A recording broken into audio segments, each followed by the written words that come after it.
اگر تمہارا دل بار بار تم سے اس بات پر لڑتا ہے کہ ابھی ہار نہیں ماننی، ابھی تو اور بھی شدت سے اللہ پر یقین رکھنا ہے، ابھی تو کن فیکن کی خوشبو محسوس کرنی ہے، تو جان لو اللہ کی طرف سے ہمت آ گئی۔ بہت جلد قبولیت بھی آنے والی ہے۔ زندگی تھکا دینے والی چیز ہے اور دکھ سکھ زندگی کا حصہ ہے، اور آزمائش اللہ کے قریب کرنے کے لیے آتی ہے۔ جہاں صبر اور یقین ہو، اللہ ان کے راستے بنا دیتا ہے۔ جب بھی تمہارا دل تھکنے لگے تو صبر کی آیتیں یاد کرنا، مایوس ہونے کے بجائے اللہ کی رحمت کو یاد کرنا، اور جب کبھی ٹوٹ جاؤ تو سجدوں میں گر جانا، اللہ تمہیں تھام لے گا۔ جب کوئی چیز ناممکن لگے تو تہجد پڑھنا اور رب سے دوستی کرنا، وہ تمہیں اپنے قریب کر لے گا اور یہ رشتہ تمہیں محسوس ہوگا۔ اللہ تعالیٰ کی رحمت کی پہلی نشانی یہ ہے کہ انسان کو اپنے عیب نظر آنے لگ جاتے ہیں۔ مجھے کن فیکن کی تھیوری بہت اٹریکٹ کرتی ہے۔ یہ ایک معجزاتی لفظ ہے، کیسے ایک کام کا حکم اللہ دیتا ہے اور بس پھر ساری کائنات اس ایک کام کی تکمیل میں لگ جاتی ہے۔ ہم انسان سوچتے ہیں بھلا یہ کام ابھی کہاں ہوگا، بھلا یہ دعا ابھی کیسے پوری ہو سکتی ہے۔ یہی بے یقینی ہے، اور کن سے فیکن تک کا سفر اس بے یقینی کو زائل کرتا ہے۔ بے شک جب رب تعالیٰ حکم دیتا ہے تو کام ہو جاتا ہے۔ کام کے ہونے میں دیر سویر کا تعین انسان کی اپنی جھنجھٹ ہے، ورنہ مالک کے لیے یقین جانیے کچھ دشوار نہیں۔ اکثر ہم کہتے ہیں یہ دعا کتنی مانگی تھی پر ہمیں ہماری چاہ نہ ملی۔ مجھے یعقوب کا صبر آج کے انسان میں نظر ہی نہیں آیا۔ ان کا صبر بھی صبر عظیم تھا، توکل اس قدر کہ وہ 40 سال ایک ہی دعا مانگتے رہے اور دعا پوری بھی ہوئی۔ بس ہمیں ایسے یقین کی ضرورت ہے جو واقعی ہمیں اللہ کی رضا میں راضی رہنا سکھا دے۔ اللہ ہم سب کو ایسا یقین، صبر اور توکل عطا فرمائے۔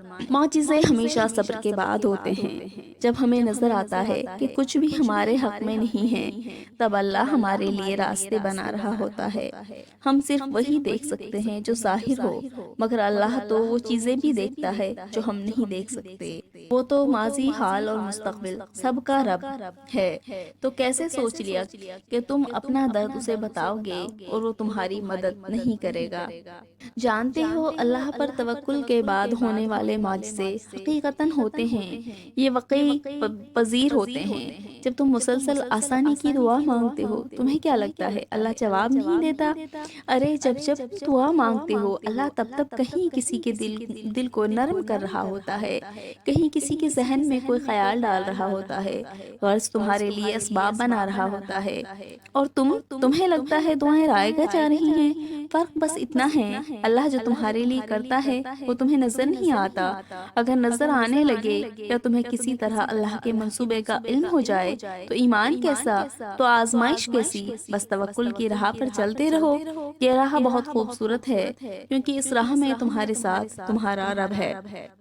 مقدر میں لکھے ہوئے کا ملنا ہر حال میں لازم ہے، مگر دعائیں تو ناممکن کے لیے ہی ہوتی ہیں، ان کے لیے جو تمہارے مقدر کا حصہ نہیں ہوتے۔ تم کہتے ہو کہ جب وہ مقدر میں ہی نہیں تو پھر میں دعا کیوں مانگوں؟ تم یہ کیوں نہیں سوچتے کہ دینے والا مقدر اور تمہارے وسوسوں سے بہت بڑا ہے؟ کیا پتہ اللہ نے مقدر کا وہ حصہ نامکمل اس لیے رکھا ہو کہ تم اس خالی جگہ کو اپنی دعاؤں سے اپنی چاہت کے مطابق مکمل کرو گے۔ کیا پتہ وہی تمہارا نصیب ہو جس پر تم ہمت ہار بیٹھے ہو۔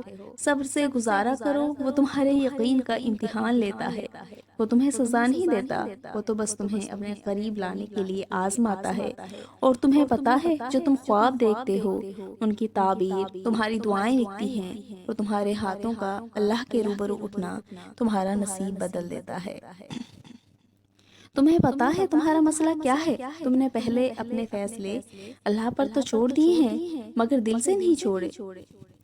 تم اب بھی یہی چاہتے ہو کہ کاش فیصلہ وہی ہو جو تمہاری خواہش ہے۔ یہ کیسا اعتبار ہے بھلا؟ یقین کرو جس دن اس اعتبار پر فیصلے اللہ پر چھوڑ دو گے کہ جو بھی ہوگا تیرے حق میں بہترین ہوگا، تو زندگی خوبصورت ہو جائے گی اور تم بے چینی سے نکل آؤ گے۔ میں نے بیڑا وقت بھی دیکھا ہے اور اچھا بھی، میں نے وہ چیز بھی کھوئی ہے جو مجھے جان سے زیادہ پیاری تھی اور میں نے وہ بھی پایا ہے جس کو پانے کا میں تصور بھی نہیں کر سکتی تھی۔ میں نے ہجوم میں خاموشی دیکھی ہے اور تنہائی میں بھی کہوں کی آواز سنی ہے۔ میں نے بہت کچھ جیت کر ہارا ہے اور بہت کچھ ہار کر بھی جیتا ہے۔ پہلے میں اور اب میں بس ایک لفظ کا فرق ہے، یقین۔ میں پہلے وہ چاہتی تھی جو میرا دل چاہتا تھا، اور دل کا کیا ہے، دل تو بے وجہ چیزیں بھی چاہتا ہے، اور اب میں بس وہ چاہتی ہوں جو اللہ چاہتا ہے۔ کتنا کچھ کھونے کے بعد میں نے جانا تو بس یہی جانا کہ اس کے فیصلے سے بہتر نہ زمین میں کوئی شے ہے نہ آسمان میں، اور بس ایک وہی ہے جو نہ اچھے وقت میں اکیلا چھوڑتا ہے اور نہ برے وقت میں تنہا رہنے دیتا ہے۔ آپ جب اللہ سے محبت کریں گے تو یقین کریں آپ کے لیے خود بخود معجزے کھڑے ہوئیں گے۔ یقین کر کے دیکھیں اللہ پہ،